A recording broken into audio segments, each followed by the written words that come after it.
Hebu nyosha mikono yako, muadhimishe Bwana. Muadhimishe Bwana, muadhimishe Bwana kwa maneno yako, kwa kile ambacho amekifanya, kwa vile ambavyo alivyo.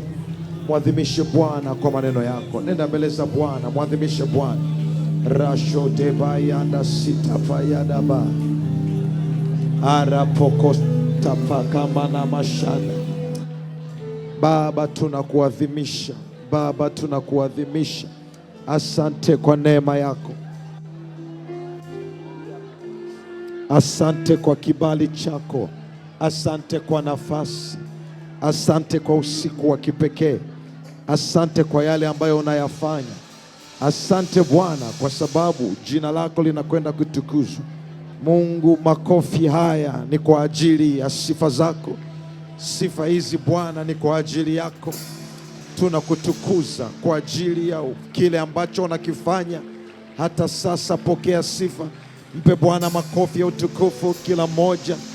Mpe Bwana makofi ya utukufu kama unaamini. Mpe Bwana makofi ya utukufu everybody. Mpe Bwana makofi ya utukufu. Asante Yesu.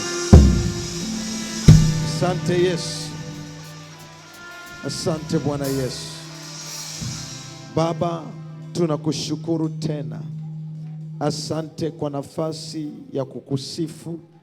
Asante kwa nafasi ya kukuabudu ambayo Bwana umetupatia. Mungu, ibada hii ni ya kwako na sifa hizi zote ni za kwako. Tunapoingia tena kuzama katika wakati mwingine, tunaomba ufunuo wa Roho Mtakatifu. Neno lako likafanyike mwili, likae katikati yetu, na kila kilichosalia Bwana, kwa neno lako na kwa neema yako ukakifanye kuwa kamili. Palipo na mabonde pakasawazishwe kwa neno lako. Palipo na milima pakafanywe kuwa tambarale kwa neno lako. Tunapokea na tunaamini Bwana kwamba ndivyo itakavyokuwa, katika jina kuu la Yesu. Na watu wa Mungu wapige kelele haleluya. Pe Yesu makofi ya utukufu katika jina la mamlaka la Yesu Kristo.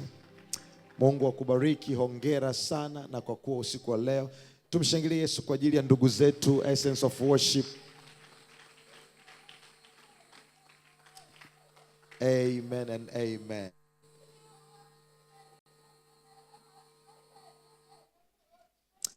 Kuza Mungu kwa ajili ya usiku wa leo, na nimefurahi kukuona. Mungu akubariki sana. Lakini ninaomba nimshukuru Mungu kwa ajili ya mtumishi wa Mungu Mwalimu Emilian Katubayemo pamoja na kamati nzima ya wabeba riziki kwa ajili ya kazi kubwa wanayoifanya. Tumshangilie Bwana Yesu kwa makofi kwa ajili ya kazi kubwa ambayo mtumishi wa Mungu anafanya. Mungu awabariki sana kwa ajili ya utume huu mkuu na kazi ambayo Mungu amewapa kufanya. Na nishukuru pia kwa nafasi ambayo Mungu amenipa kuwa sehemu ya mkesha huu mkubwa wa kihistoria utakaoacha alama kwenye maisha yako. Ninachukua ni neema kutoka kwa Bwana, namshukuru Mungu sana.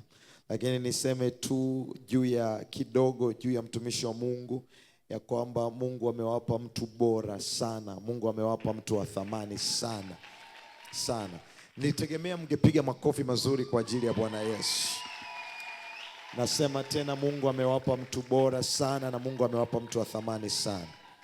Moja kati ya kitu ambacho utafanya kutunza neema hii katika taifa na kutunza neema hii katika maisha yako ni kumuombea, ni kumpenda na kusimama na maono yake. Wangapi wanaahidi kufanya hivyo katika jina la Yesu Kristo? Kwa kadiri utakapofanya hivyo, na Mungu akafanya kwa ajili yako katika jina la Yesu. Namshukuru Mungu nimefika salama. Nilikuwa usiku huu ninaongea Morogoro, na kwa neema ya Mungu nimefika hapa pia. Tunamshukuru Mungu ametusafirisha salama na tumefika katika jina la Yesu. Amen. Alright, sawa. Sasa tuende kwenye neno la Mungu, na nitakuwa nikikufundisha neno la Mungu, na kitu ambacho Mungu amekiweka moyoni mwangu usiku wa leo.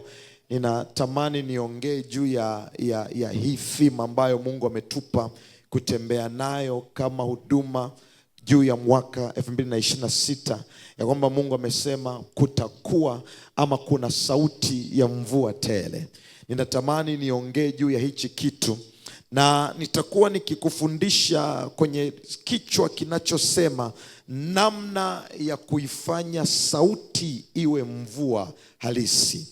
Kwa sababu ukisikiliza neno la Bwana, neno la kinabii ambalo limeachiliwa, Mungu anasema kuna sauti ya mvua tele. Maana yake kuna sauti, lakini bado kuna kitu hakijatokea ambacho kitaamuliwa sana na wewe ambaye umeisikia hiyo sauti. So nitakufundisha jinsi ya kuiactivate hiyo sauti ama kuiuisha hiyo sauti ili ifanyike kuwa mvua halisi. Kama unakubali sema amen. Kitabu cha Wafalme wa kwanza sura ya 18 kuanzia mstari wa 41 mpaka 46 ndipo mahali ambapo neno hili la kinabii limeachiliwa. Ungeacha ile mic pale, ilikuwa imekaa vizuri. Hilo neno la kinabii limeachiliwa kitabu cha Wafalme wa kwanza sura ya 18 kuanzia mstari wa 41 mpaka 46. Anaongea, anasema, naye Eliya akamwambia Ahabu, haya, inuka ule unywe, kwani pana sauti ya mvua tele. Naye Eliya akamwambia Ahabu. Unaweza ukaweka hapo kwa Ahabu jina lako. Naye mwalimu Emilian akamwambia Fred, akamwambia Rose, akamwambia mtu yoyote kwa jina lako, haya, inuka ule unywe, kwani pana sauti ya mvua tele.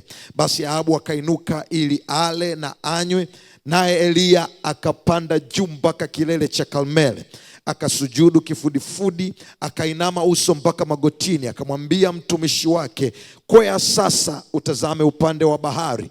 Akakwea akatazama na kusema, hakuna kitu. Naye akanena, enenda tena mara 7. Ikawa mara ya 7 akasema, tazama, wingu linatoka katika bahari, nalo ni dogo kama mkono wa mtu.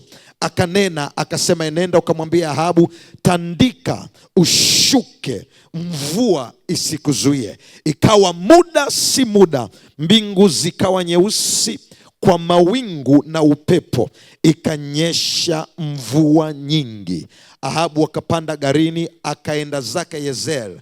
Mkono wa Bwana ulikuwa juu ya Eliya, akajikaza viuno, akapiga mbio mbele ya Ahabu na kuingia Yezreel. Kama umepokea hayo maneno sema amen. Now, nataka niongee kidogo juu ya neno hili ambalo Bwana ameliachilia kwetu sisi kama familia, sisi kama huduma juu ya mwaka 2026. Na nataka uelewe kitu ambacho kitakusaidia. Mara zote Mungu anapotaka kufanya kitu huwa analituma neno. Biblia inasema hulituma neno kutuponya na kututoa katika maangamizo yetu. So inatupa kujua ya kwamba hakuna chochote Mungu anachokifanya isipokuwa amelituma neno lake kwenye maisha yetu. Hakuna chochote ambacho Mungu anakifanya isipokuwa ameachilia neno kwenye maisha yetu. Kitu ambacho natamani ukielewe, Mungu haanzi chochote isipokuwa neno lake limetangulia. Sijajua kama umenielewa nilichokisema. Mungu haanzi chochote isipokuwa neno lake limetangulia. Na ndio maana ukisoma kitabu cha Yohana sura ya kwanza kabisa, anaanza kutuambia hapo mwanzo kulikuwako na neno. Maana yake bila neno hakuna mwanzo. Ngoja tujaribu tena. Bila neno hakuna mwanzo. Ni vizuri katika mwanzo wowote unaoanza ukawa na kitu ama neno la kulisimamia, kwa sababu neno ndio ambalo linaamua mianzo. Na ndio maana anaposema Yohana 1:1 hapo mwanzo kulikuwa kuna neno, anatambulisha kwenye kitabu cha Mwanzo sura ya kwanza, anasema naye neno alikuwa kwa Mungu, naye neno alikuwa ni Mungu. Sasa ukisoma sura ya kwanza ya kitabu cha Yohana, anamtambulisha Yesu kama neno la Mungu. Lakini ukienda kwenye kitabu cha Mwanzo sura ya kwanza, anasema hapo mwanzo Mungu, ambaye hapo anasema hapo mwanzo Mungu, Yohana anasema hapo mwanzo kulikuwa na neno. Maana yake ni vigumu kumtofautisha Mungu na neno lake. Kwa hiyo Mungu anapotaka kuanza na mtu wakati wowote, ni lazima alitume neno la kuanza naye. Na ndio sababu Mungu alipotaka kuanza na wewe mwaka huu, jambo la kwanza aliliachilia neno ya kwamba pana sauti ya mvua tele. Na mimi nimekuja kama nabii wa Bwana kulithibitisha hilo neno ya kwamba ndivyo itakavyokuwa kwenye maisha yako. Kama unakubali ungesema amen. Nasema ndivyo itakavyokuwa kwenye maisha yako kama neno lilivyoanza na wewe. Lakini ukienda kitabu cha Petro wa pili sura ya kwanza kuanzia mstari wa 19, utaona kuna kitu anakiandika.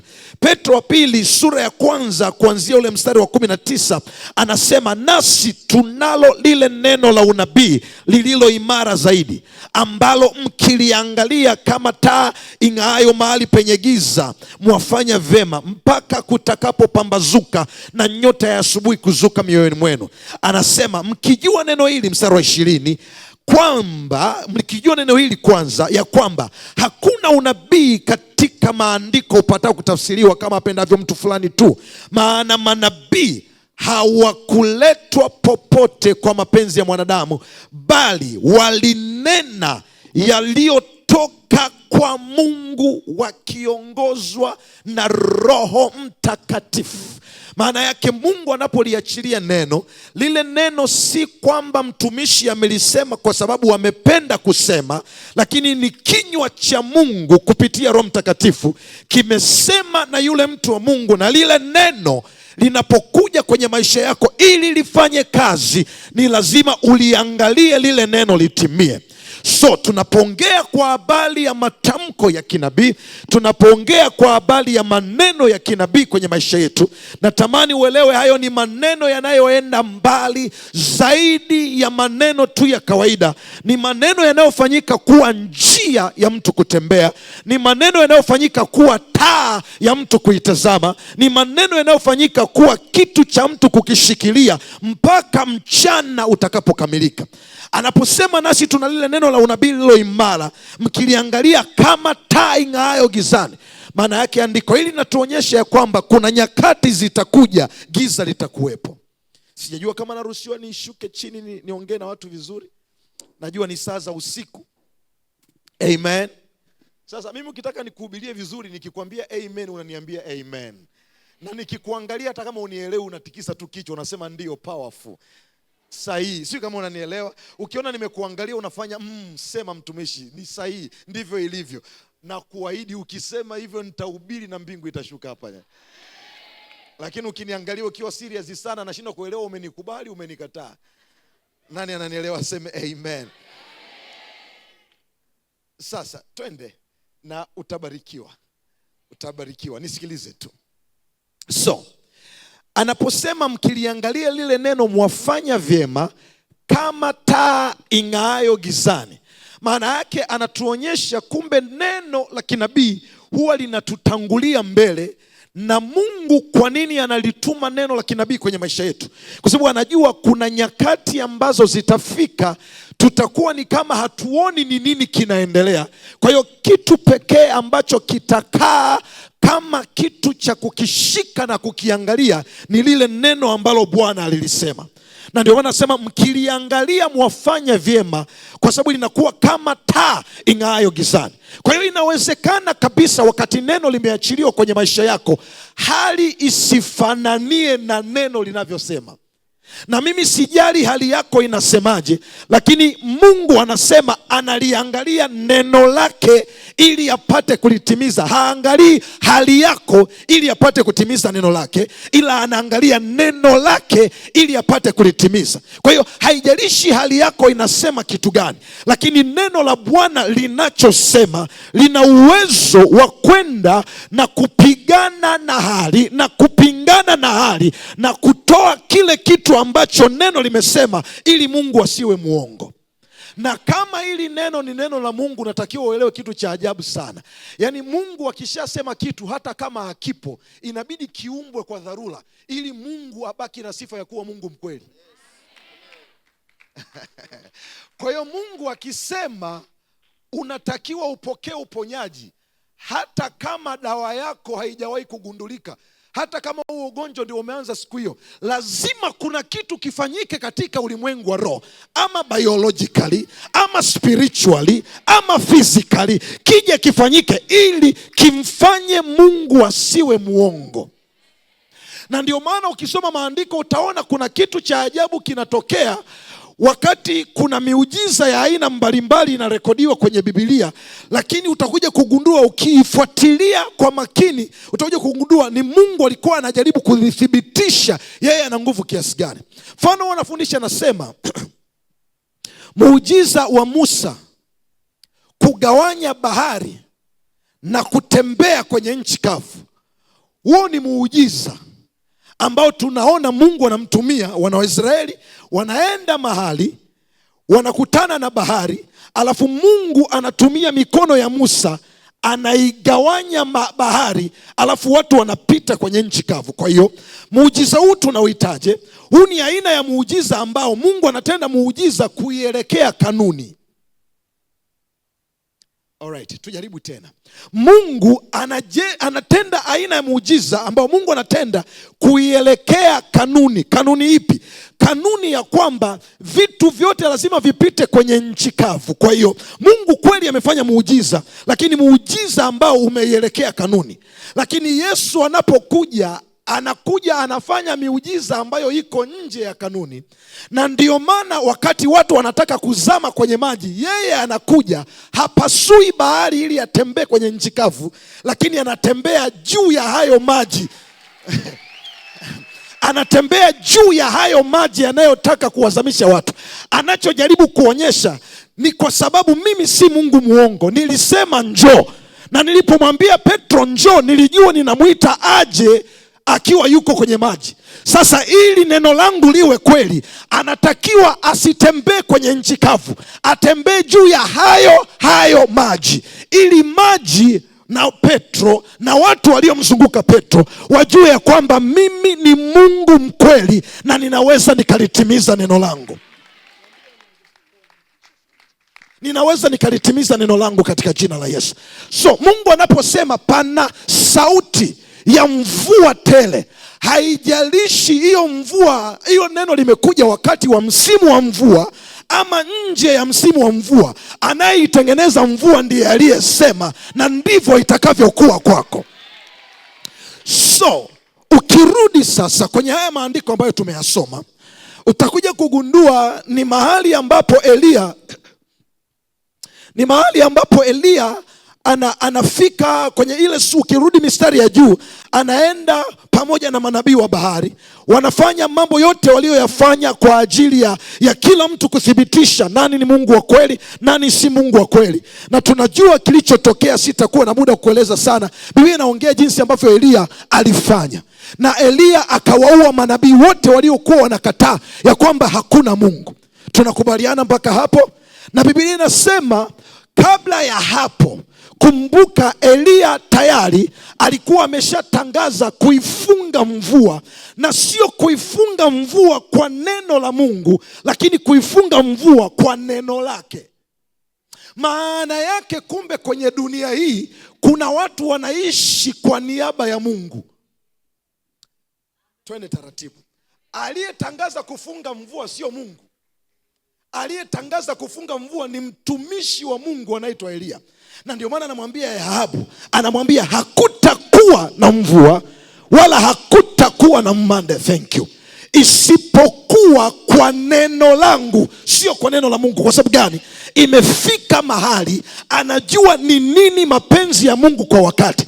Mimi ninaomba kwa mtu fulani hapa alipo ya kwamba utamjaa Mungu kiasi kwamba kuna mambo utaanza kuyatamka wewe kana kwamba Mungu amesema. Yaani kuna vitu hautahitaji tena Mungu aseme wakati wewe upo. Wewe ukiwepo ndio Mungu yupo hapo ulipo wewe, katika jina la Yesu. Wewe kuwa kwenye hiyo familia ndio Mungu yupo kwenye hiyo familia. Kwa hiyo kuna kipindi hauhitaji Mungu aseme, wewe unahitaji useme badala ya Mungu, na Mungu alithibitishe. Nilikuwa nasoma historia ya moja kati ya wazee wa imani hapa Afrika, anaitwa late Bishop Archbishop Benson Idahosa. Moja kati ya wazee ambao Mungu amewapa neema sana. alikuwa anaishi Nigeria, na kwenye mji wao ule wa Benin wanasema ilitokea wakati wachawi walikuwa wanataka kufanya kikao, alafu wamekusanyika, wametangaza, yani tutakuwa tuna kikao cha wachawi wote kwenye mji huu, na huo mji ndio mtumishi wa Mungu Benson Idahosa anakaa kwenye huo mji. Alafu imagine kuna watu kuna kiwango uovu unaweza ukafika kiasi kwamba watu hawaoni aibu kuloga. Kama sasa hivi watu wanavyologa live kwenye Instagram. Mnajifanya mjaona. Wakatangaza. Walipotangaza wameenda kwenye kipindi cha TV, ushuhuda unasema Bishop Idahosa naye akaenda kwenye kipindi hicho cha TV, akaenda akaomba. Akasema nimesikia kuna watu wanasema ya kwamba kutakuwa kuna kikao kwenye mji huu, kwa sababu mimi nipo kwenye mji huu, nimetangaza hakuna hicho kikao. Mwandishi wa habari yule alikuwa mnaa. Alipoona hao wametangaza na huyu ametangaza, siku akawaita wote wawili kwenye kipindi bila kuwaambia. Wanaenda asubuhi, wachawi hawa hapa, askofu huyu hapa. Haya, ninyi mlisema mnafanya, ndio. Wewe umesema hawafanyi, ndio. Haya, ongeeni. Ule ushuhuda wanasema wakiwa katika mahojiano wanaendelea kuongea, mmoja kati ya wale makundi kwenye wale wachawi akasema, yani hichi kitu tulichokusudia tukifanye tunakifanya, na hayupo Mungu wa kutuzuia. Hayupo nani? Mungu wa kutuzuia. Bishop Benson akainuka akasema, mimi toka nimefika hakuna mahali nimetaja Mungu. Kwa sijasema Mungu atazuia, nimesema mimi. Hakuna kitakachofanyika kwa sababu mimi nimesema.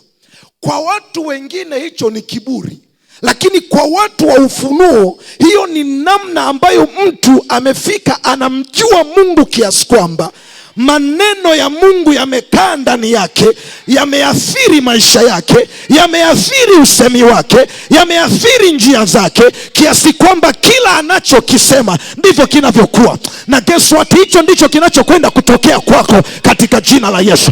Utamshiba Mungu kiasi kwamba utatamka vitu na vitu vitakuwa. Utamshiba Mungu kiasi kwamba hautahitaji wakati mwingine kuuliza mapenzi ya Mungu ni nini, maana unayajua tayari. Mapenzi ya Mungu yako ndani yako, na chochote utakachokitamka kitakuwa mapenzi ya Bwana. Ninatabiri kwa watu 2 3 wanaonielewa, ninatabiri kwa watu 10 hapa ndani wanaonielewa, ya kwamba neema ya Bwana na neno la Bwana litakujaa ndani yako kiasi cha kutamka matamko kana kwamba Yesu mwenyewe ametamka. So Elia anafunga mvua, alafu anasema hakutakuwa na mvua isipokuwa kwa neno langu.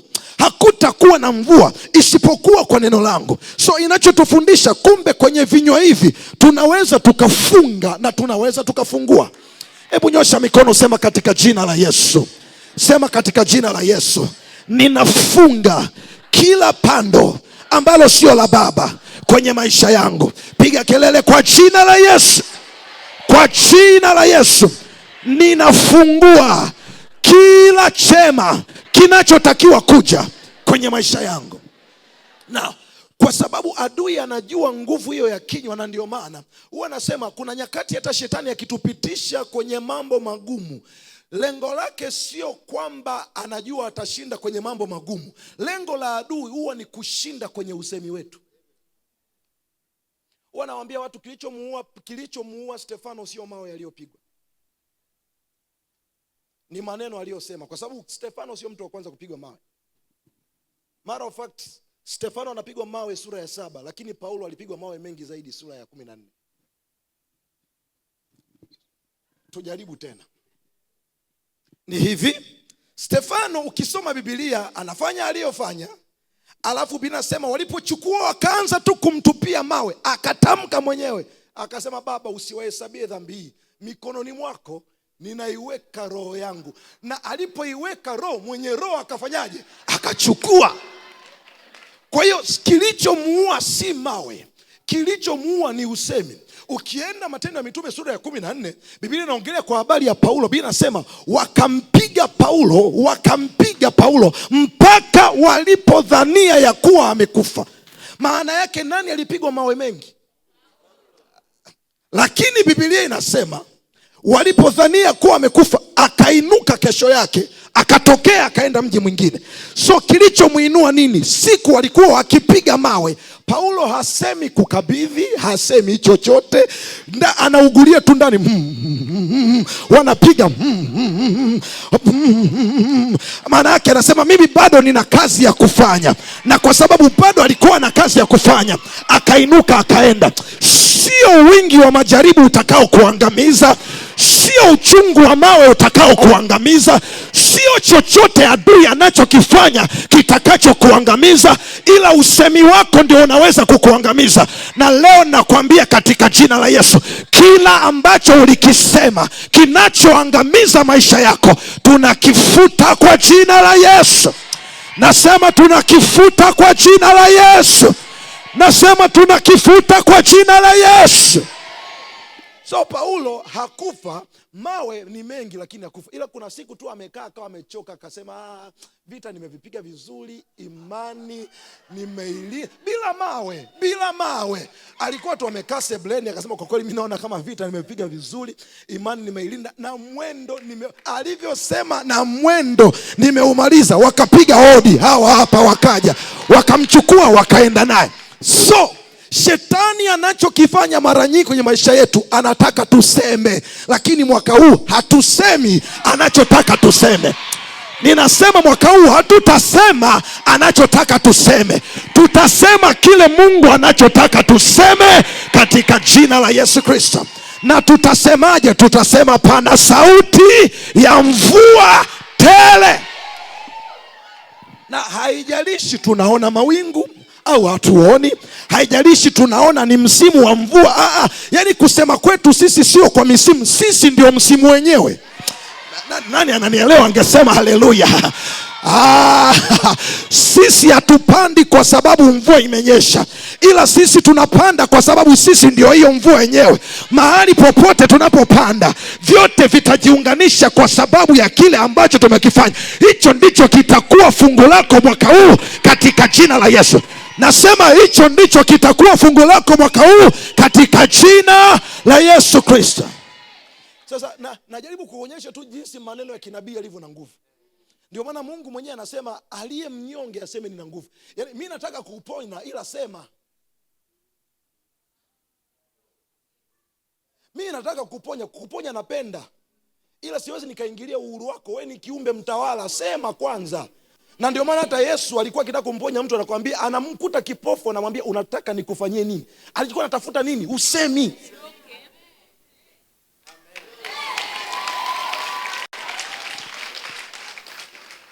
Ndio mtu anasema nataka kuwa mzima, nataka nipewe kuona. Anasema miujiza ambayo watu walifanyiwa kwa kuto kusema ni michache sana, ambayo ni miujiza ya kibabe.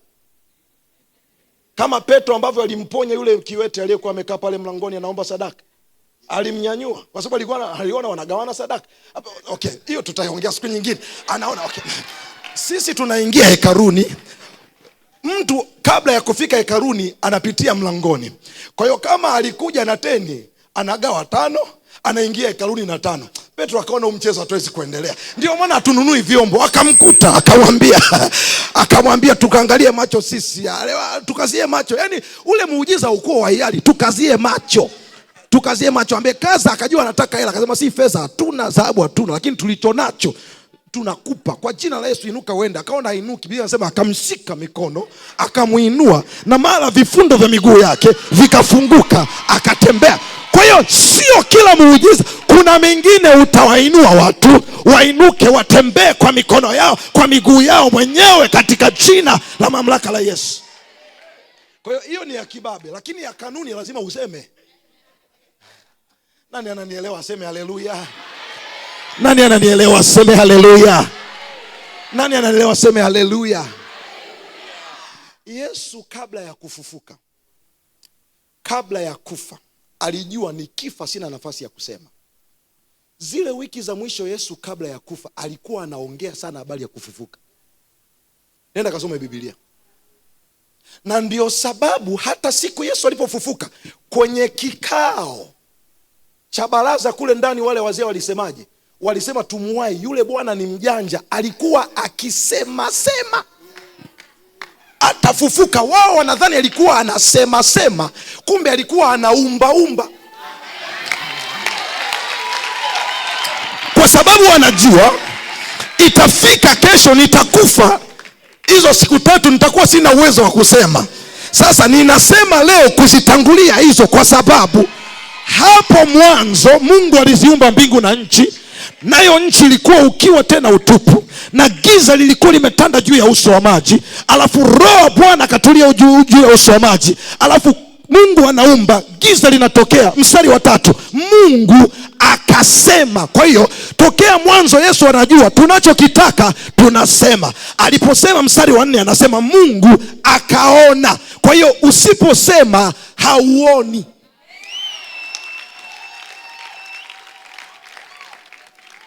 Unafikiri kwa nini tumekuprintia na hizo t-shirt uvae?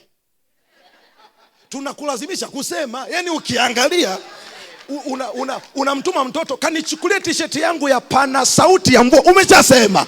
Nani ananielewa? Unafikiri kwa nini tumebandika stika kwenye gari yako? Tunakulazimisha useme. Mtu mmoja nyosha mikono, sema nitasema. Piga kelele, sema nitasema. Come on, piga kelele, sema nitasema. Kwa jina la Yesu. Mpe Yesu makofi kama unanielewa. So natamani uelewe hiki kitu. Yesu akawa anasema jamani, yanipasa mimi niende kwa kweli, lakini siku ya 3 tafufuka. Anaongea tena statement 2-3, anawaambia sijui mzabibu umefanya nini, lakini nitakufa siku ya 3 tafufuka. Mpaka wakina Petro wakadhani Yesu ana stress. Ndio siku Petro akajitolea, akamwambia Bwana hayatakupata mambo haya. Kwa sababu alikuwa anasema sema, akaona ngoja tumsaidie, akamwambia Bwana haya mambo hayatakupata. Yesu akagundua huyu anaharibu muujiza, ndio akamwambia kaa nyuma yangu wewe shetani.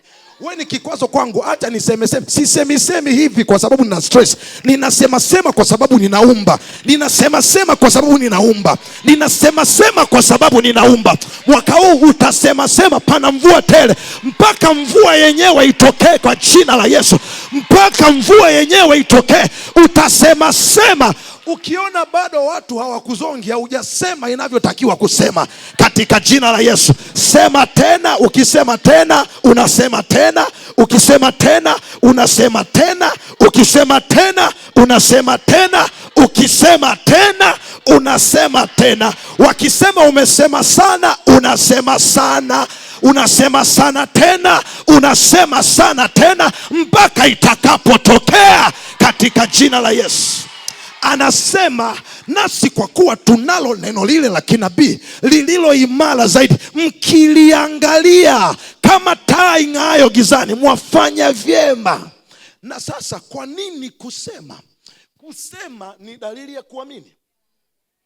Anaandika mahali anasema kama ilivyoandikwa, naliamini na hivyo nalisema. Na sisi tunaamini hivyo tunasema. Maana yake kusema ni dalili ya kufanyaje? Ya kuamini.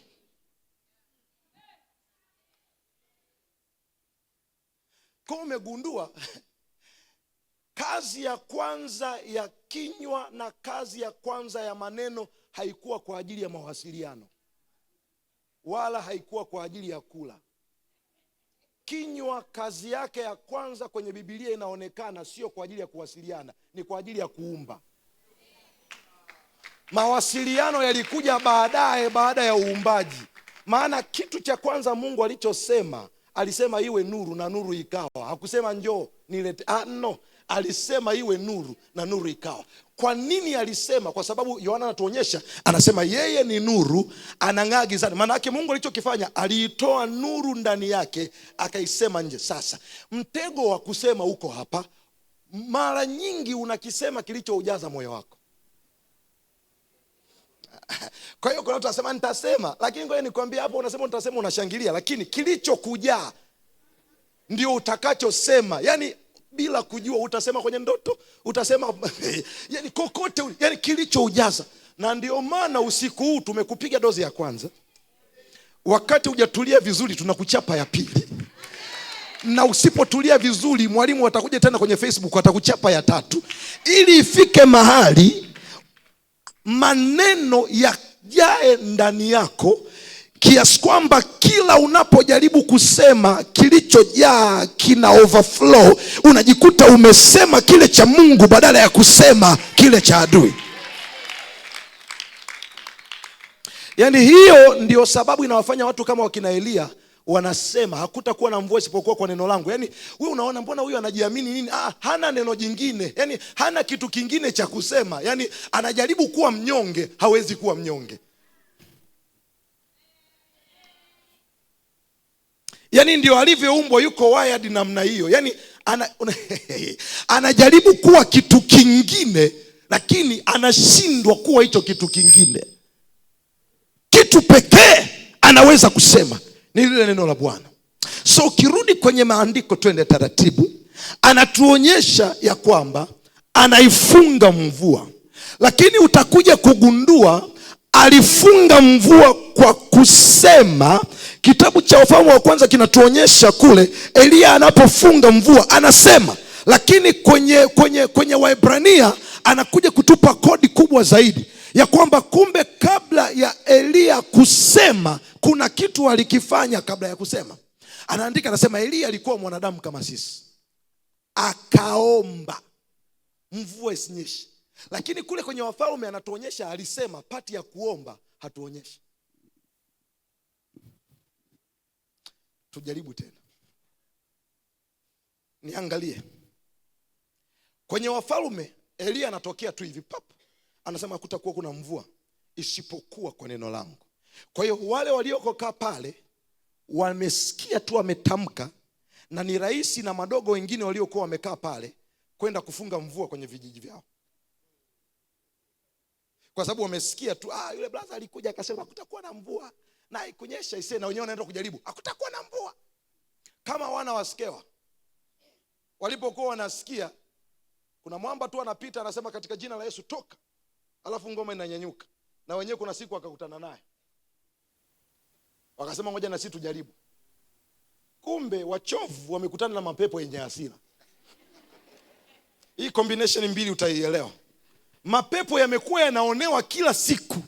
Kila siku Paulo akija toka, sauti moja inatoka. Leo wana wasikia wanamwiga Paulo, kwa jina la Yesu unaenda ubiri na Paulo toka. Mapepo yakashtua na akasema wana ndio huyu tuliyekuwa tunamsubiri kwa hamu, ndio huyu. Ona kitu anachokisema. Yesu tunamjua, Paulo tunamjua.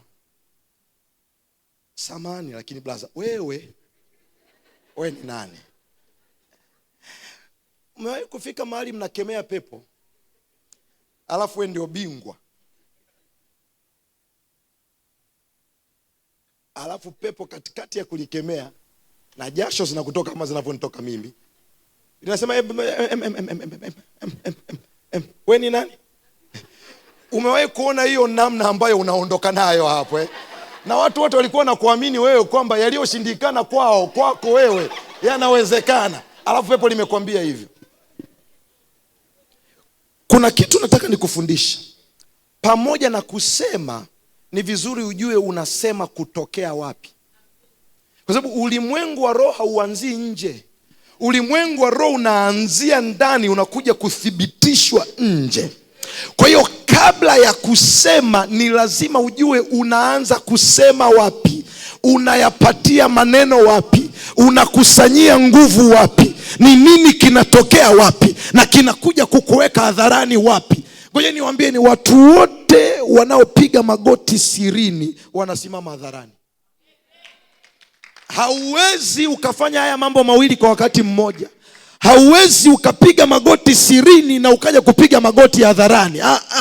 Ni ama upige magoti sirini usimame hadharani, ama usimame sirini upige magoti hadharani. Na ndiyo sababu usiku huu ni usiku wa kimkakati sana.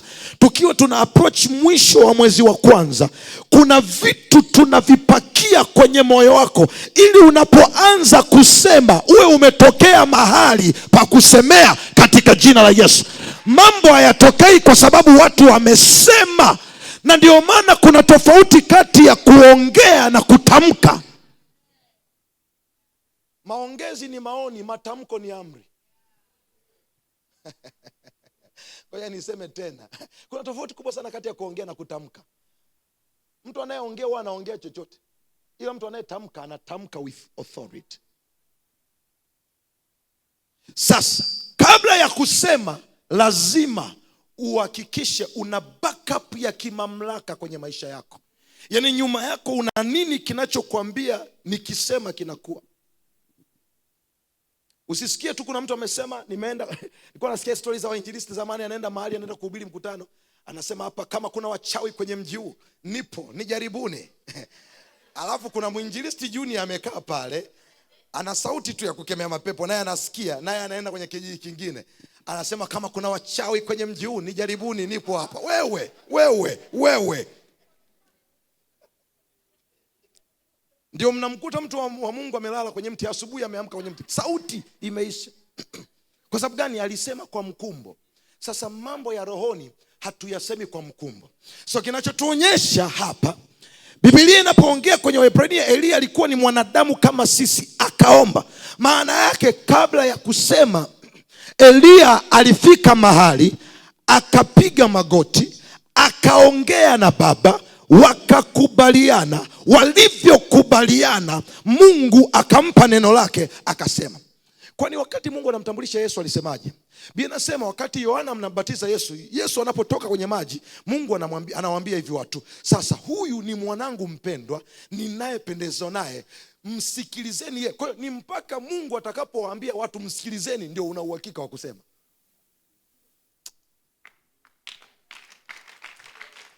Yaani Mungu amesema msikilizeni yeye. Na unaona mpaka wamefika hapo. Kumbuka, kuna mahali Yesu alikuwa ametoka, ambako kunafanana na Elia alikokuwa ametoka, ambako kunafanana na ulipo wewe usiku wa leo. Ni ile tu.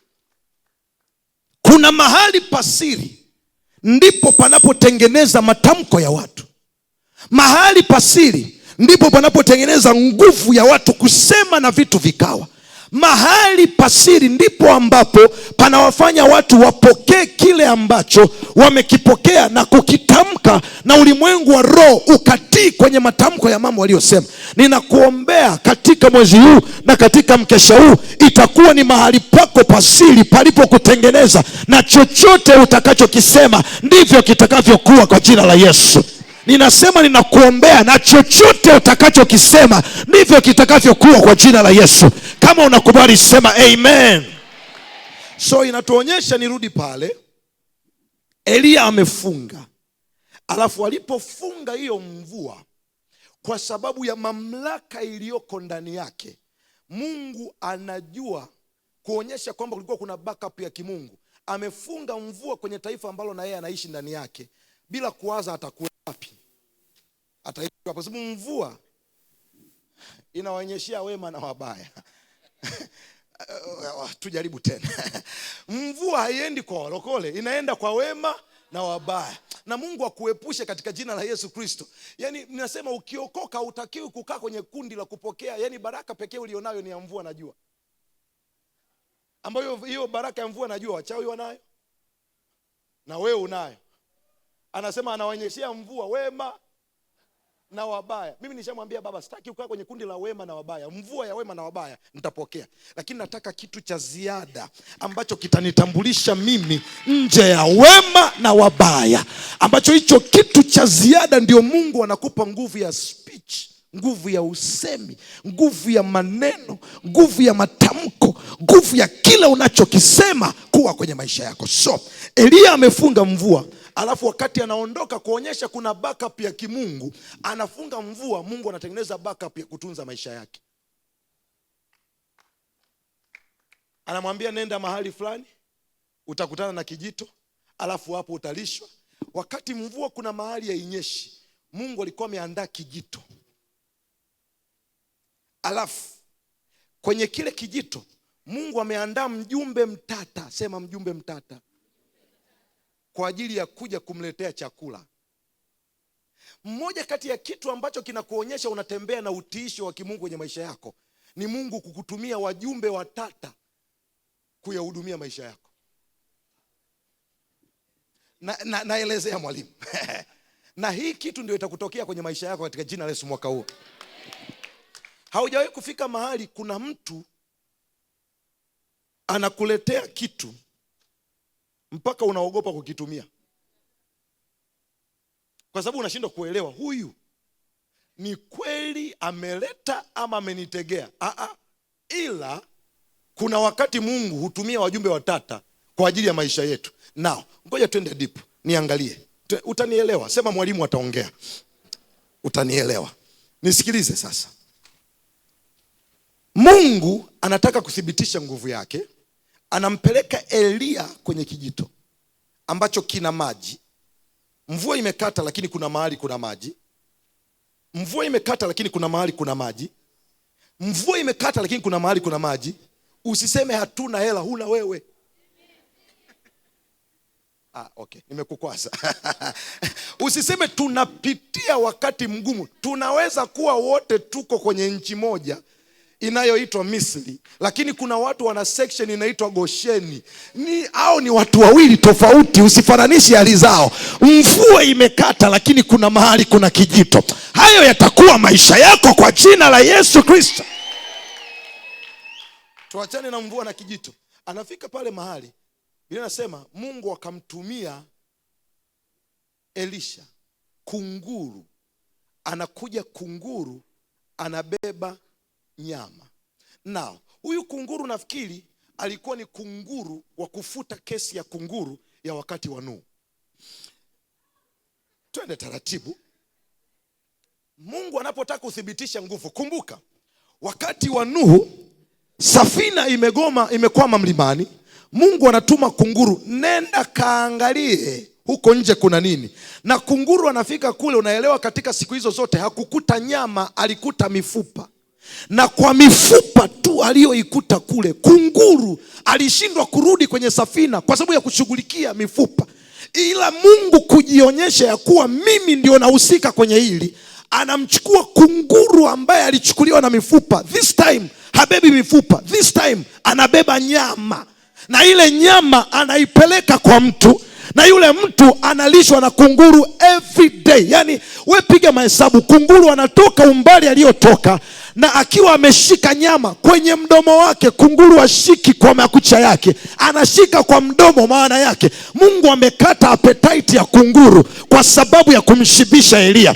Mimi ninakuombea kwa jina la Yesu, hata vile ambavyo huwa vinakula mambo yako, vinakula baraka yako, Bwana atakata appetite yake ili vilete baraka kwenye mikono yako katika jina la Yesu. Na ili ujue huyo ni Bwana, hata wale ambao hawajawahi kukufadhili mwaka huu, Bwana atawatumia kukufadhili.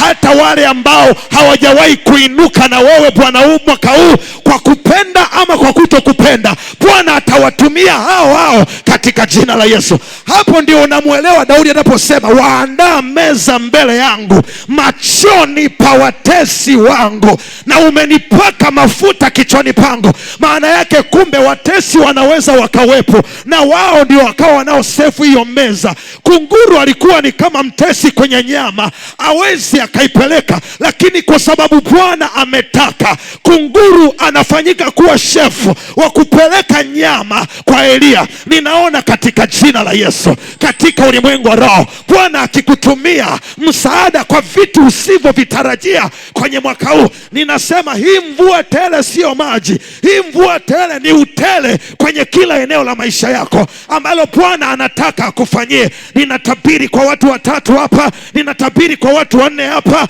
ninatabiri kwa watu 10 hapa, ninatabiri kwa watu 50 hapa. Mwaka huu utaona ukilishwa na kunguru katika jina la Yesu Kristo. Mwaka huu utaona Bwana akifanya mambo makubwa katika jina la mamlaka la Yesu Kristo. Mwaka huu utaona Mungu akitumia visivyowezekana kuja kufanya mambo kwenye maisha yako. Kama ni wewe, sema ninapokea.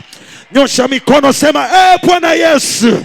Sema Bwana Yesu, ninapokea neema ya kufadhiliwa mahali ambapo sikutakiwa kufadhiliwa. Sema Bwana Yesu, ninapokea neema ya kupendelewa mahali ambapo sikutakiwa kupendelewa. Mpe Yesu makofi kama unanielewa. So my God, kuna kitu ninakuja kwenye mvua tele, nakuja kukuonyesha finishing ya mvua tele. Lakini unaona huyu mtu ambaye anatamka mvua ana safari na Mungu, ana safari na Mungu, ana safari na Mungu. Yani kila hatua yeye, wakati watu wanadhani amekurupuka, amefanya hichi kitu, hakufikiri vizuri, mbona na yeye yuko hapa, kumbe Mungu alishaandaa mpango kwa ajili yako. Kumbe Mungu alishaandaa mpango kwa ajili yako. Kwa hiyo kila hatua anaenda, kila hatua anaenda. Biblia inasema akalishwa na kunguru akanywa maji, akalishwa na kunguru akanywa maji. Biblia inafika mahali inaandika, inasema ikawa maji ya kile kijito yakakauka. Sasa unafanya nini maji ya kijito yakikauka? Kwa sababu wengi tumempoteza Mungu wa kijito kwenye kijito kilichokauka, wakati Mungu hajakauka. Twende tena. Unajua maturity ya kiroho ya Ukristo si mtu anavyoishi wakati mambo yameinuka, ila tunaipima mtu anapoishi wakati mambo yameinama. Twende tena. Twende tena. Unajua ni rahisi sana kusema haleluya wakati maji yamegawanyika na unapita pakavu. Lakini Wafilisti hao wakianza kuja, unasahau kwamba maji pia yaligawanyika. Unaanza kusema Musa, umetuleta tufie hapa, bora tungekufa kule, hata makaburi ya kuzikiwa yapo. Na ndio akili ya ajabu ya wana wa Israeli, wanaanza kukumbuka matango. Wanasema kule kulikuwa kuna matango ni kitu cha kukumbuka kweli? Kitu sisi tunafanyia diet, wao wanakumbuka kama sio, kama kuna mtu ananielewa. Biblia inasema ikawa kijito kikafanyaje? Kikakauka. Lakini immediately kijito kilipokauka, sauti ya Mungu ilikuwa haijakauka. Biblia inasema Bwana akamwambia Elia. Sasa kosa letu kubwa huwa tunaiunganisha mioyo yetu na vijito badala ya kuunganisha mioyo yetu na Mungu wa vijito. Na ndio maana vijito vikikauka na sisi tunakauka na vijito. Wewe tuseme tena, kosa kubwa tunalifanya, Mungu anapofungua vijito kwenye maisha yetu, tunaiunganisha mioyo yetu na vijito badala ya kujiunganisha na Mungu wa vijito. So vijito vikikauka vinakauka na sisi tukikauka, sauti ya Mungu inakauka ndani yetu, hatusikii tena. Imagine kama Elia moyo wake ungekuwa ni kwenye kile kijito, yani angekichimbia akakitengenezea na ukuta kabisa, kijito changu. Twende tena, nishike, tarudi hapa. Biblia inatuonyesha scenario moja ya Samsoni. Hajajiandaa kwa vita, anaenda mahali, anakutana na watu 1000 wanataka kupigana na yeye.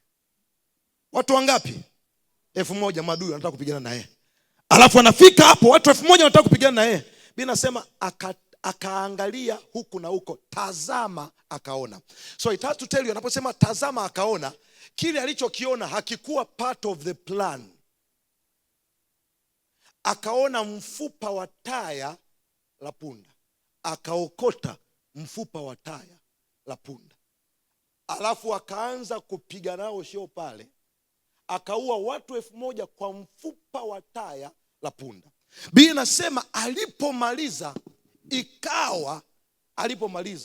akautupa mfupa wa taya la punda.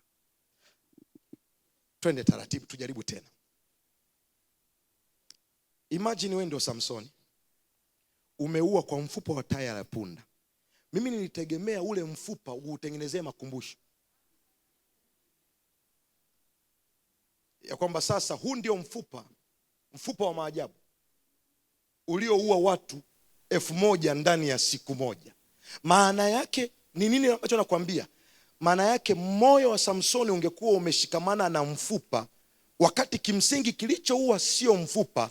Mfupa ni nyenzo iliyotumika. Maana yake Samsoni hata angetazama akaona kiatu, yani chochote ambacho kingekuepo, as long as yeye ndio Samsoni, mafuta hayapo juu ya mfupa, mafuta yapo juu ya Samsoni.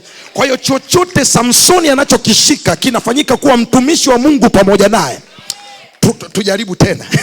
Mafuta yapo ndani ya kinubi, mafuta yapo ndani ya Daudi, na ndio maana wapiga kinubi walikuwa wengi, lakini kinubi cha Daudi mafuta yapo ndani ya kombeo, mafuta yapo ndani ya Daudi, na ndio maana kombeo anayoishika Daudi yakitoa. Mafuta yapo ndani ya mawe, mafuta yapo ndani ya Daudi, na ndio maana jiwe lolote analolichukua Daudi linafanyika kuwa jiwe la maangamizi. Ninachokufundisha, unapojua namna ya kuconnect na Mungu wa vitu havitachukua moyo wako. Hata vikikauka utajua Mungu aliyenileta hapa anapo mahali pa kunitoa na kunipeleka kwenye utukufu mwingine. Mungu aliyeniruhusu kwa misimu hii nikae hapa, anao msimu mwingine mbele yangu kwa ajili yangu. Mungu aliyenitoa kule akanileta hapa, anao msimu mwingine hapa akanipeleka kule, katika jina la mamlaka la Yesu. Kama unakubali sema amen. Kama unakubali sema amen. Sio kama unanielewa? Kwa unaona, nataka kuutenganisha moyo wako na vijito. Nataka kurudisha moyo wako kwa Mungu wa vijito. Maumivu mengi tulionayo, Mungu alitutumia watu wa Mungu, tukawafanya kuwa Mungu wa watu.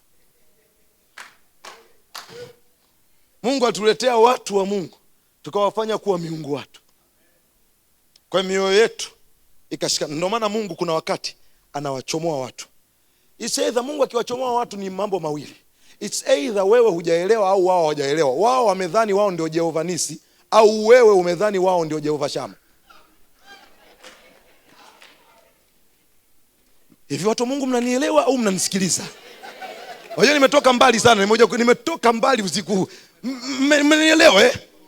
Yaani kuna hivyo vitu viwili. Hata Mungu akikutumia kuinuka pamoja na mtu, usidhani wewe ndio Mungu wa huyo mtu. Na usidhani bila wewe huyo mtu.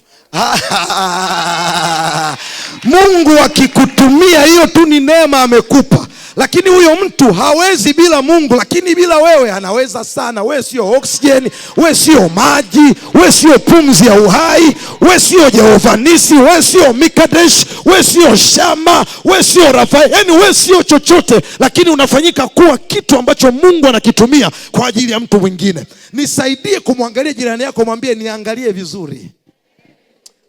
Ukiona haongei hama, nenda kwa jirani anayeongea, mwambie niangalie vizuri.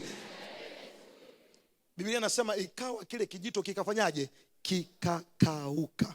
Lakini kijito kimekauka, ila sauti ya Bwana haijakauka. Bwana akamwambia Elia, inuka, tazama kuna mama mjane anakusubiri. Nao mama mjane na Elia, twende hapa nikupe darasa jingine. Hapa kumbuka tunatafuta nini? Pana sauti ya nini? Ya mvua tele. Ili ujue mvua ilipotoka imetokea wapi. Elia anaambiwa aende kwa mama mjane. Kosa kubwa mama mjane angefanya ni kudhani yeye ndio anamtunza Elia. Kumbe Elia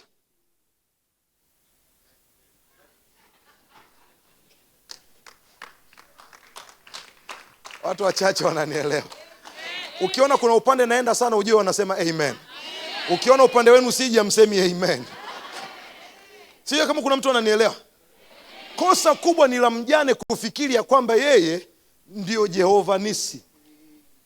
Yeye ndio bwana bendera ya Elia. Kwa sababu Elia ameenda kukaa kwake. Kwa taarifa, Elia anaweza akakaa kwenye mti na maisha yake yakaendelea. Mungu akimtuma Elia kwenye maisha yako, uwe na hekima ya namna ya kuishi na Elia, hata kama wewe ndio unamlisha. Kwa sababu yeye amekuja kujaribu moyo wako kwa kile Mungu anachotaka kufanya na maisha yako. Mungu akikuletea mtumishi wa Mungu kwenye maisha yake, tunza hiyo neema, kwa sababu inawezekana wewe unaona unafanya, lakini yeye anachofanya kwako ni kikubwa ambacho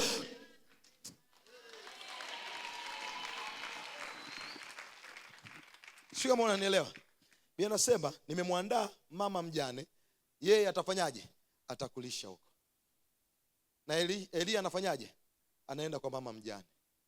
Anaenda kwa mama mjane, alafu anamkuta mjane amekaa kinamna fulani. Naye ni kama mambo hayajakaa sawa fulani hivi. Alafu anamuelezea kuna nini kinachoendelea. Akamwambia, baba, yani hapo unapotuona hapa unapotuona tumebakiza tu kiunga kichache, tu mafuta kichache. Ninaokota mimi na mtoto wangu, tukapike tule, sio tuishi, tukapike tule tufe. Nao nisikilize kitu ambacho kitakusaidia. Mungu ni Mungu wa kitu kinaitwa divine connection. Mungu anawaunganisha watu kiungu. Yani saa ambayo mama anakaribia kufa ndio saa ambayo kijito kinakauka. Hujanielewa? Yani kijito hakikukauka kwa sababu Mungu ameishiwa. Kijito kilikauka ili Elia ainuke aende kufanya rescue mission kwa mtu anayekaribia kufa. Kwa hiyo sio kwamba Mungu kukausha kijito alikuwa amefilisika. Elia hajafulia. Elia amekuja kwa ajili ya msaada wako. Elia amekuja kwa ajili ya muujiza wako. Wewe upige mahesabu ya kwamba siku kijito kinakauka ndio siku unga unaisha. Safari ya kutoka alipokuwa Elia mpaka kufika kwa mama ndio inaamua ya kwamba hii ndio last meal. Mama anapiga last supper, mlo wa mwisho kama wa Bwana Yesu ale afya. Anasema sitakula ninyi tena karamu hii mpaka nitakapokuja. Sio kama kuna mlo wa mwisho. Elia ndo anaenda pale, alafu anamuelezea. Kumbuka na kutafuta pana sauti ya. Alafu alipofika pale mama kajieleza, kiongozi, unajua mimi kweli mambo yangu yaikaa vizuri, unajua yani hata hapa. Akamwambia sasa, fanya hivyo hivyo ulivyokuwa unataka, lakini this time nipe nile mimi kwanza. Elia angekuwa kwenye kizazi hichi na mama mjane, labda kulikuwa kuna jirani pale amesikia nipe nile mimi kwanza, kesho kwenye Facebook, Instagram, WhatsApp, Twitter na kila kitu unachoweza kukisema, watumishi wa Mungu wao wakitaka kufanikiwa wanasema walete sadaka, ila wewe ukitaka kufanikiwa wanasema uwape wao kwanza.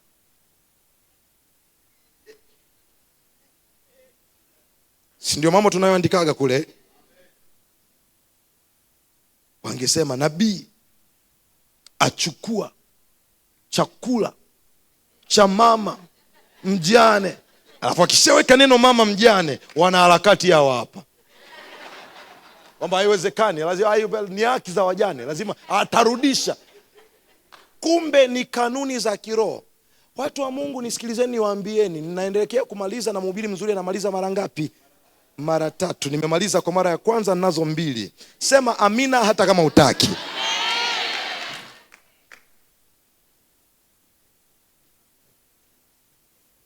Anaenda anamwambia nipe nile mimi kwanza. Kinachotokea pale ni kitu kinaitwa spiritual transaction. Kwenye ulimwengu wa roho kuna kanuni ya ukwanza au kanuni ya utangulivu, ambayo hiyo kanuni ndio inaanza kuamua mtu anatembeaje katika misimu anayoingia kulingana na kile ambacho ameamua kukifanya. Ndio maana utaona ukisoma Biblia utakuja kugundua wakati Ibrahimu ameenda kumuokoa ndugu yake, wakati Sodoma na Gomora wamepigana na Lutu alikuwa anaishi pale na wameenda wamechukuliwa mateka. Ibrahimu alipoenda, na Biblia inatuonyesha Ibrahimu alienda kupigana vita ya nchi na vijana wa nyumbani kwake. Turudie tena. Taifa limevamiwa, taifa lina mfalme, lina wanajeshi, limevamiwa, limepigwa, watu wamechukuliwa mateka. Alafu kwenye hilo taifa kuna ndugu wa Ibrahimu anaitwa Lutu. Ibrahimu amesikia vita ya taifa na taifa ambayo imetokea, imemchukua ndugu yake. Biblia inasema Ibrahimu akawachukua vijana wake waliokuwepo, walikuwa vijana 300. Kwa hiyo Ibrahimu alikuwa anakaa na vijana 300 nyumbani kwake. Tanielewa, nyumbani watu 300, yani mtu anaishi na watu 300 nyumbani kwake. Akawachukua, akasema twendeni vitani. Wakaenda wakapigana. Walipopigana wakashinda vita. Kitu kinachotokea pale, mfalme wa Sodoma anapokuja anamuona Ibrahimu na wale watu, anamwambia hivi, Ibrahimu, nipe mimi hao watu, alafu na mali hizi zote nitakupa wewe. Akidhani ile vita Ibrahimu ameshinda kwa sababu ya watu. Unajua kuna neema Mungu anaweza akakupa, watu wakadhani ni kazi unayofanya, wakaanza kutamani kazi unayofanya, kumbe kuna Mungu nyuma ya kazi. Ngoja niseme tena, Ibrahimu hakushinda kwa sababu ya watu aliokuwa nao. Yaani wale watu ilikuwa tu ni kitu tu Mungu ametaka kukitumia, lakini Ibrahimu nyuma ya pazia alikuwa na kitu kingine. Sasa kanuni ya kwanza hii hapa. Biblia inasema alipotoka tu anakutana na mfalme wa Sodoma, anamwambia nipe 100 watu. Right away mfalme wa Salemu, Biblia inasema ambaye alikuwa kuhani wa Mungu aliye juu sana, anatokea anakutana naye. Alafu anapofika anamwambia Ibrahimu, abarikiwe Bwana Mungu wako aliyewatia adui zako mikononi mwako.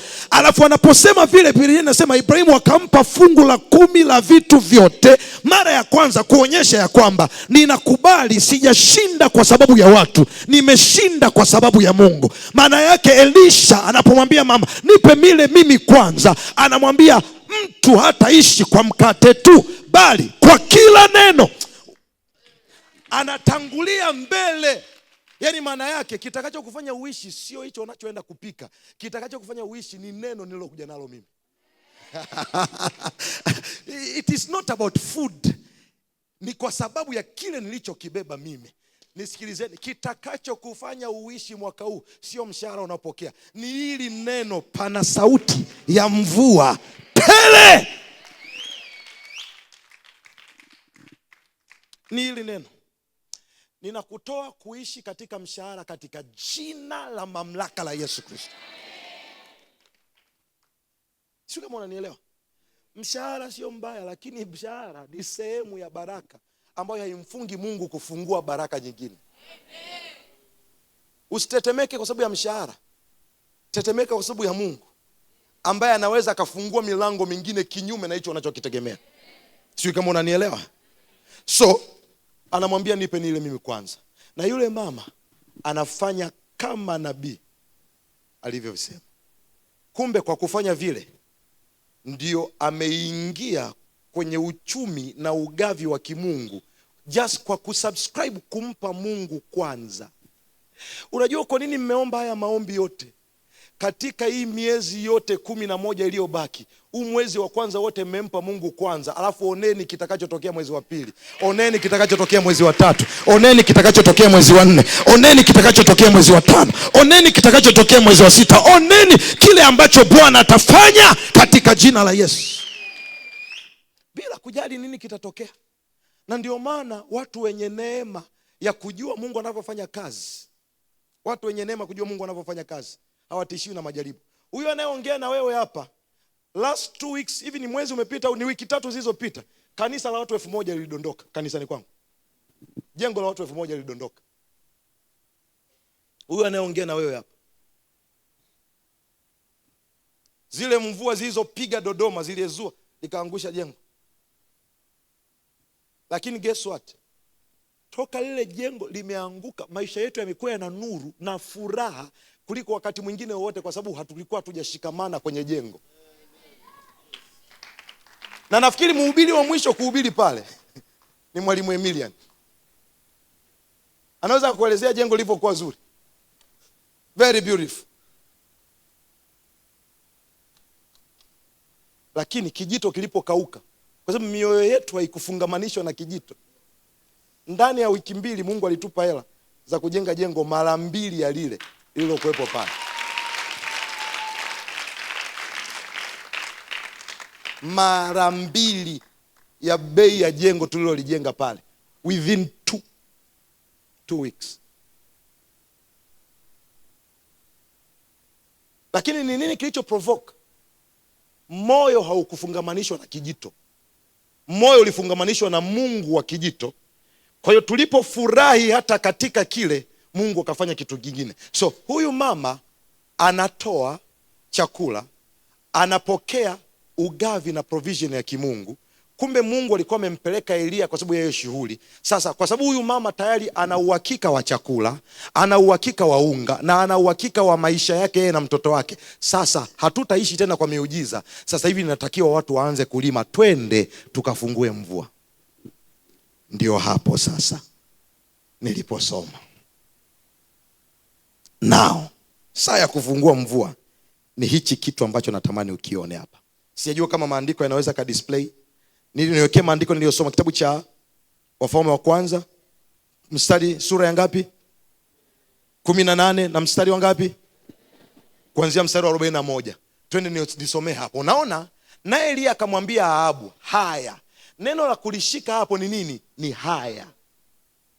Yaani maana yake mimi nimeshamaliza shughuli zangu, nimeshaua na hao. Kwa hiyo nimeridhika. Adhabu niliyotoa mmeshika adabu. Haya. Inuka ule unywe, pana sauti ya mvua tele. Kwa hiyo kumbe bado haijawa mvua, ni sauti. Sasa nakufundisha namna ya kuitoa sauti kuwa kitu.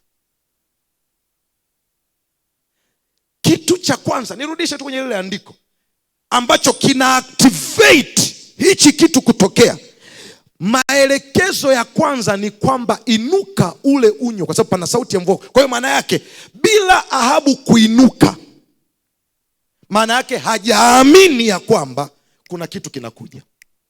Maana yake anachomwambia relax, anapomwambia inuka ule unywe, maana yake anamwambia relax kwa sababu kuna kitu kitatokea.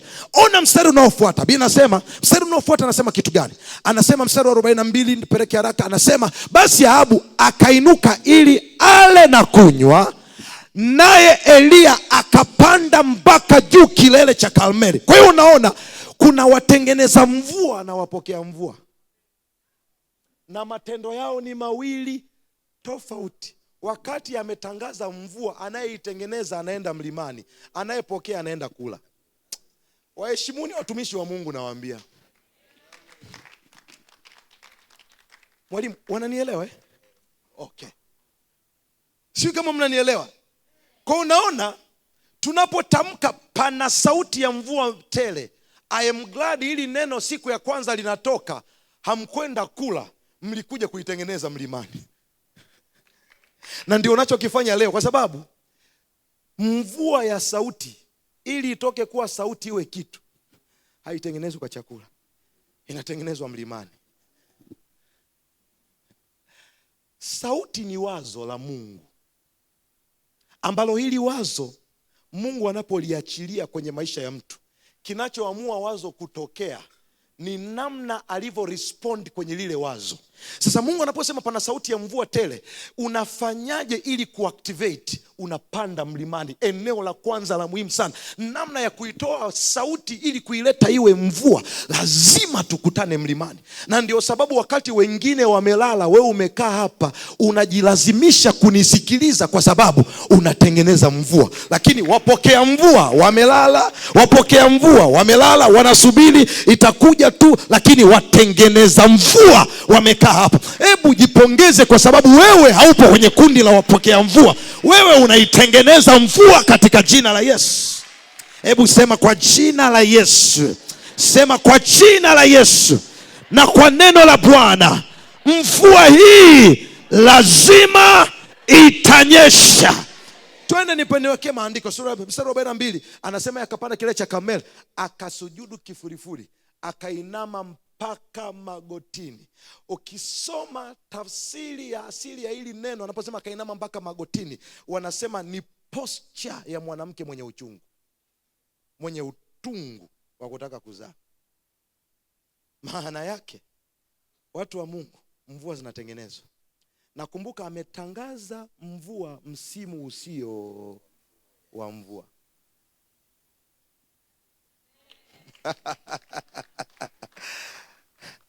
Ametangaza mvua msimu usio wa mvua. Nimekuambia mwanzoni, sisi hatuishi kwa misimu, ila sisi ndio misimu yenyewe. Kama ambavyo Yesu alimwambia yule mwanamke, anamwambia ndugu yako atafufuka. Sema ndio, najua atafufuka siku ya mwisho.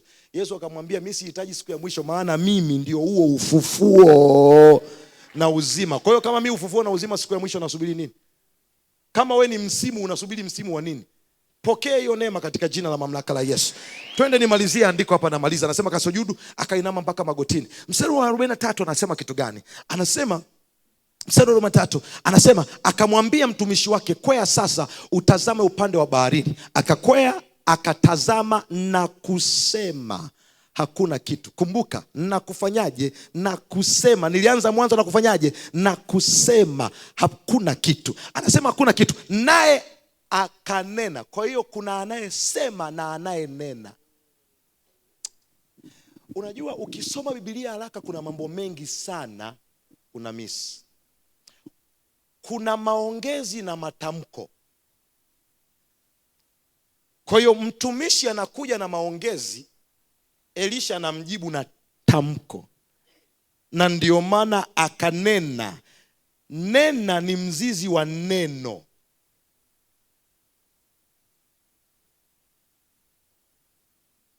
Na ndio maana Mungu hana maneno, Mungu ana neno. Maneno ya kwetu. Now, akasema, twende tumalizie. Anasema hakuna kitu, naye akanena, enenda tena mara 7. Baada ya kunena hivyo, mstari unaofuata anasema kitu gani? Mstari unaofuata anasema ikawa mara ya 7, akasema tazama, linatoka wingu katika bahari, nalo ni dogo kama mkono wa mtu. Akanena. Kwa hiyo unaona, huyu anasema, huyu anafanyaje? Ananena. Katika jina la Yesu, Mungu aweke neno kwenye kinywa chako. Uache kusema, uanze kunena katika jina la Yesu. Sema nitanena kama Bwana alivyosema. Anasema kanena, akasema ndio uambie Ahabu, tandika ushuke, mvua isifanyaje? Isikuzuie. Na huyo anayemwambia ni mfalme, maana yake anamwambia akiwa ana uhakika ya kwamba hili neno litatokea. Mabibi na mabwana, niko hapa kuwaambia, mpaka mtumishi wa Mungu anakuja kusema kutakuwa kuna mvua tele, tayari ameshaona katika ulimwengu wa roho. Na wewe unachohitaji, hauhitaji radi, hauhitaji hali ya hewa kubadilika, hauhitaji utabiri. Unachohitaji tu ni kuona wingu dogo kama mkono. Hilo peke yake linatosha kukwambia ya kwamba mwaka huu kuna mvua tele inakuja katika jina la Yesu. Ninasema wingu dogo linatosha tu kukwambia kuna mvua tele inakuja. Na hilo wingu unalionea wapi? Umeliona kwenye maombi haya uliokuwa nayo. Kuna changamko ulikuwa nalo ndani. Lile ni wingu dogo linalokupa taarifa ya kwamba something good is about to happen. Kuna hali ya hauna hela lakini unajisikia tu, mbona ndani yangu kama nina changamko? Vyote ulivyoviomba havijatokea, lakini ndani yako unasikia kuna kitu ninakiona kinachangamka ndani. Nimetumwa na Bwana kuja kukwambia hilo changamko ni ishara ya wingu dogo kwenye mkono wako, ambayo inakwambia kuna mvua tele inakuja kwa jina la Yesu. Nimekuja kama nabii wa Bwana, maana imeandikwa kwa kinywa cha manabii wawili neno uthibitika, kuja kulithibitisha neno hili ya kwamba 2029 utanyeshewa na mvua, utanyeshewa na mvua, utanyeshewa na mvua. Nasema katika mwaka huu mvua tele itakunyeshea, na si mvua ndogo, mvua tele itakunyeshea. Nasema mvua tele itakunyeshea katika jina la Yesu. Mvua tele itakunyeshea katika jina la Yesu. Katika mwaka huu ninaona Bwana akiachilia mvua yake kwenye maisha yako. Kila eneo litakuwa na unyevu, kila eneo litakuwa na unyevu. Maeneo yako ya finance yatakuwa na unyevu, ndoa yako itakuwa na unyevu, huduma yako itakuwa na unyevu. Maana hii mvua inayokuja haiji tu juu yako, inakuja kwa kila kitu chako. Sema pana mvua tele inakuja juu yangu katika. Simama pale ulipo kama unanielewa. Nimekufundisha mambo mengi, lakini jambo hili moja nataka niliache kwenye mikono yako, ya kwamba Bwana anataka kukunyeshea mvua isiyo na kikomo katika jina la Yesu Kristo. Bwana anataka kukunyeshea mvua isiyo na kikomo katika jina la Yesu. Nasema Bwana anataka kukunyeshea mvua isiyo na kikomo. Anasema nasi kwa kuwa tunalo neno la unabii lililo imara zaidi, mkiliangalia mwafanya vyema kama taa ing'aayo gizani. Jambo kubwa, unaamini kwamba Bwana anaweza kufanya hivyo? Unaamini kwamba Bwana anaweza kufanya hivyo? Nyosha mikono yako pale ulipo. Nataka nilithibitishe neno hili kwa mara nyingine tena. Ninajua neno hili alijawa geni kwako, limesemwa mara tena na tena, lakini Roho Bwana amenituma kuja kulithibitisha neno hili kwako tena katika jina la Yesu. Nasema neno hili Bwana amekuja kulithibitisha kwako tena katika jina la Yesu. Sema Bwana Yesu. Sema kwa sauti ya imani, Bwana Yesu, usiku wa leo kwa neno lako na kwa neema yako ile sauti ya mvua tele ikawe kwenye maisha yangu katika jina la Yesu.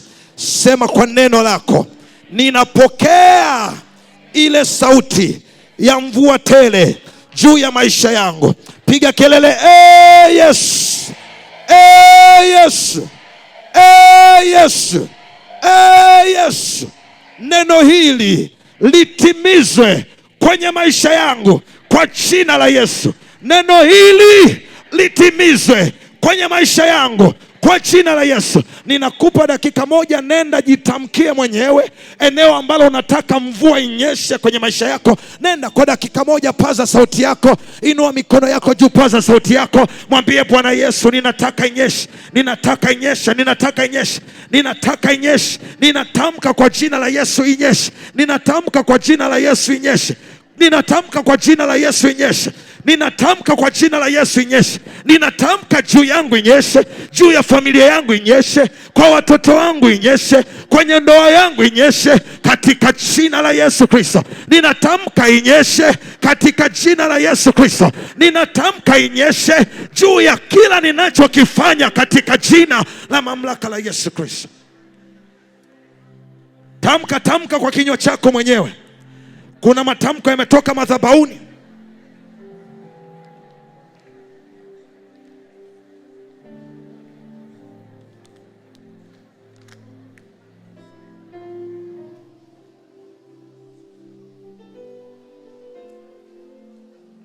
Una dakika moja ya kujitamkia kwa jina la Yesu Kristo. Tamka mwenyewe. Kuna matamko tayari yameachiliwa kwenye madhabahu, lakini sahi ni zamu yako ya wewe kutamka juu ya kile unachokitaka. Sema kile unachokitaka. Shayada boko bayana masika. Rapoko siada bashika bayana. Kayana boko sika bayana basi. Rapoko seke payana mosika. Riposi payana mokoshika.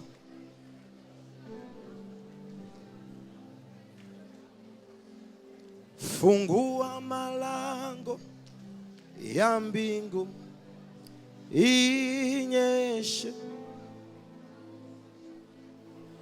inyeshe.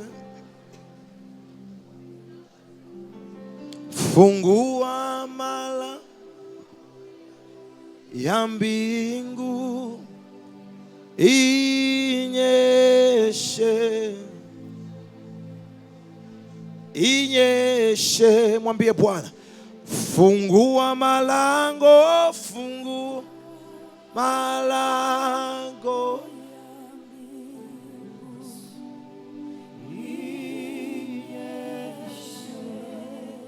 mvua ya baraka ininyeshe mwaka huu. Fungua malango, fungua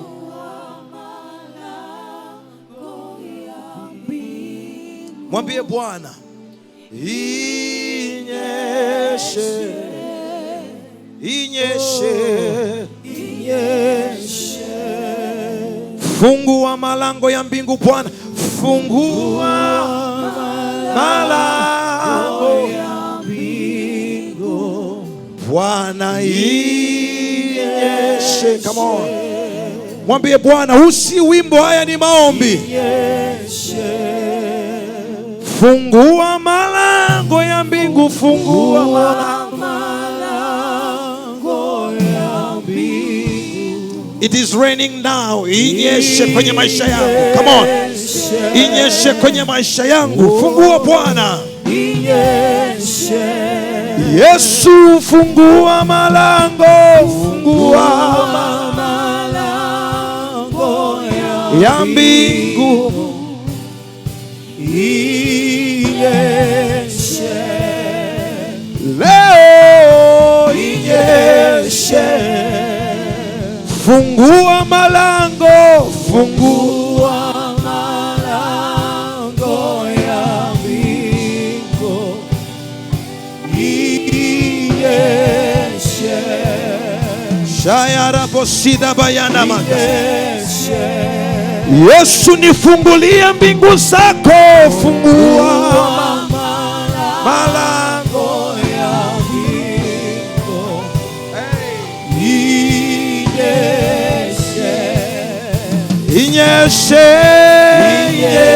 Come on. Fungua malango, fungua malango ya mbingu. Zamu hii tena mwambie Bwana, mwambie Bwana, mwambie Bwana. Yesu, fungua malango, acha mbingu ikunyeshe.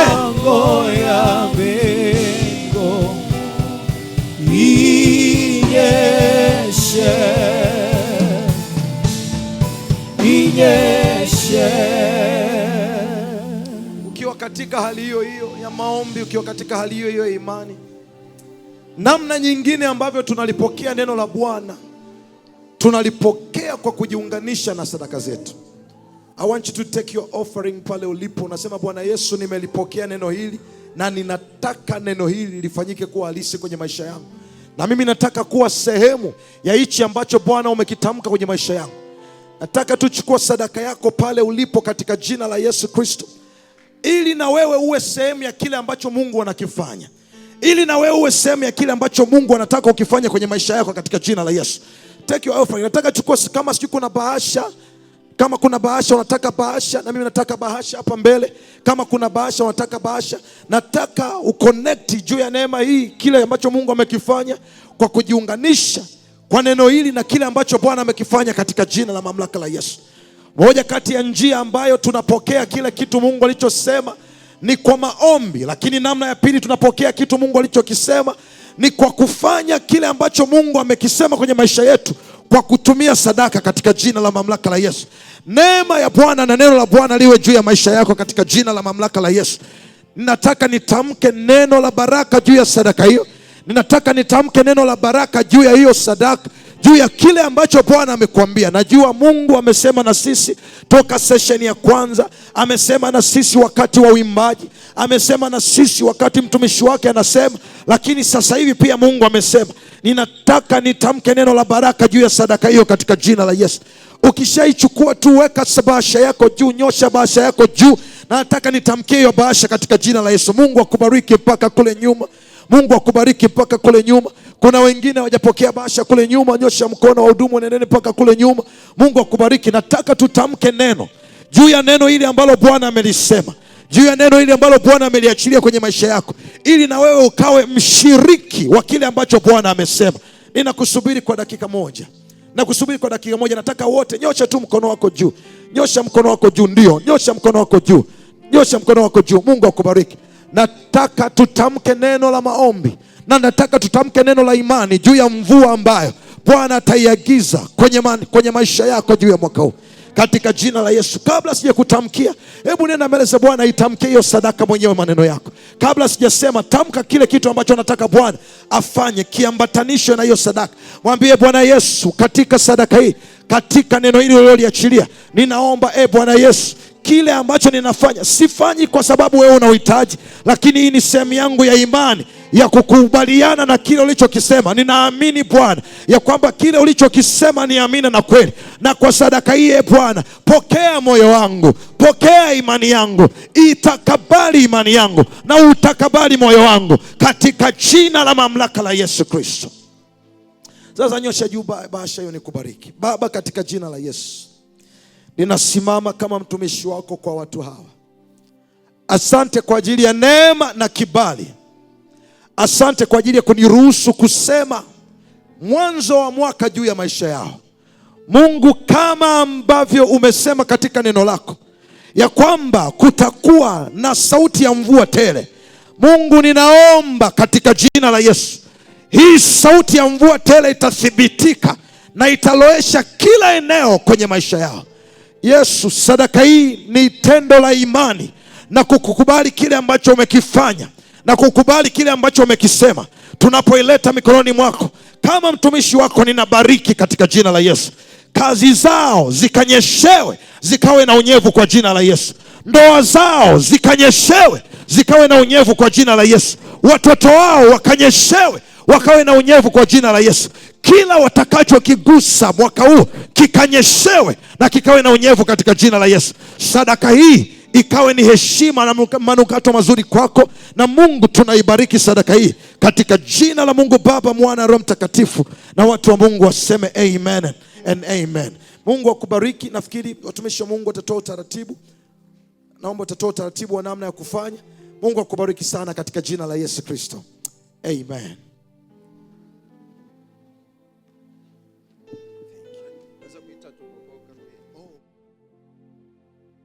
Jambo moja la muhimu nilikuwa nimesahau, ambalo natamani kusema. Kama kuna mtu yuko hapa na unataka kuokoka, this is your opportunity. Hii ni nafasi yako. Ningetamani kuomba na wewe. Kama uko hapo unasema, Pastor Fred, nimesikia ujumbe wa neno la Mungu na ninasikia usiku huu nisiondoke bila neema ya wokovu. Nyosha tu mkono pale ulipo. Usiogope, nyosha mkono pale ulipo. Nyosha mkono pale ulipo. Thank you. Naona kuna mkono kule nyuma. God bless you. Kuna mkono pale. God bless you.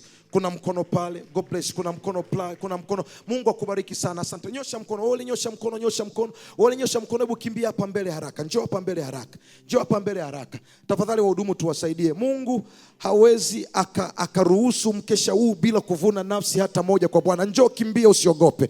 Kuna mkono pale nyuma, kuna mkono pale nyuma, kuna mkono pale nyuma. Njoo kimbia. Wahudumu tuwasaidie hawa watu hapa mbele. Nataka niseme sala hii haraka na wewe, alafu nikuachie ratiba zingine ziendelee. Kimbia tafadhali. Kimbia tafadhali. Kimbia tafadhali. Thank you. Kimbia tafadhali. Usiogope. Wokovu ni kufanya mahusiano kiupya na Mungu, kati yako wewe na Mungu. Mungu akubariki. Kama kuna mwingine ninakusubiri. Kama kuna mwingine ninakusubiri. God bless you. Ninakusubiri wewe. God bless you, ninakusubiri. Hatua ya kwanza ya kuwa mfaidika wa hii mvua ya baraka ni kuruhusu Yesu afanyike Bwana na Mwokozi wa maisha. Kama mngempa Yesu kofi kwa ajili ya watu hao. Mungu awabariki ninyi mliokuja, mmefanya maamuzi makubwa kwenye maisha yenu. Nataka niwahakikishie kwamba huu ndio mwanzo wa kutembea katika neno hili. Ili neno hili lithibitike, lazima ianze na mahusiano yako na Yesu Kristo. Biblia inasema alikuja kutafuta na kuokoa kile kilichopotea. Na leo maamuzi haya uliyoyafanya ni maamuzi ya busara, ni maamuzi ya maana. Fumba macho yako alafu utarudia maneno haya pamoja na mimi. Sema, Bwana Yesu, kwa neno lako nimejua mimi ni mkosaji na ninamhitaji Mwokozi. Na nimejua siwezi kujisaidia kwa matendo yangu mwenyewe. Nahitaji msaada wako. Bwana Yesu, siku ya leo nimekuja jinsi nilivyo. Unipokee na unifanye upendavyo. Ninapokea neema ya wokovu usiku wa leo katika jina la Yesu. Amen. Funga macho nikubariki. Baba, katika jina la Yesu, asante kwa ajili ya watoto wako hao ambao leo umewaita katika nuru yako ya ajabu. Ninawaombea neema, ninawaombea kibali, ninawaombea mkono wako mkuu na wa ajabu utakuwa mkuu juu ya maisha yao.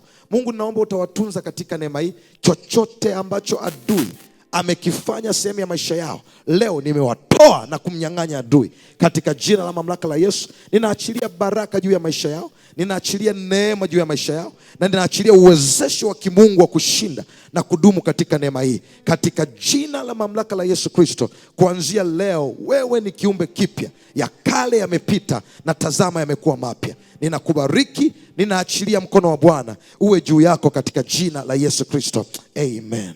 Mungu akubariki wewe kufanya maamuzi yao. Hao waliokaa hapo nyuma ni wahudumu wa huduma hii, watakupa maelekezo zaidi. Nenda na Mungu akubariki katika jina la Yesu Kristo. Na sasa chukua sadaka yako hapa. Nenda mkono huu wangu wa kulia kwa hawa ndugu, mkono wa kulia hapa. Mungu akubariki. Na sasa unaweza ukachukua sadaka yako pale ulipo na utakuja ukaitoa moja kwa moja hapa wakati tunamkaribisha mtumishi.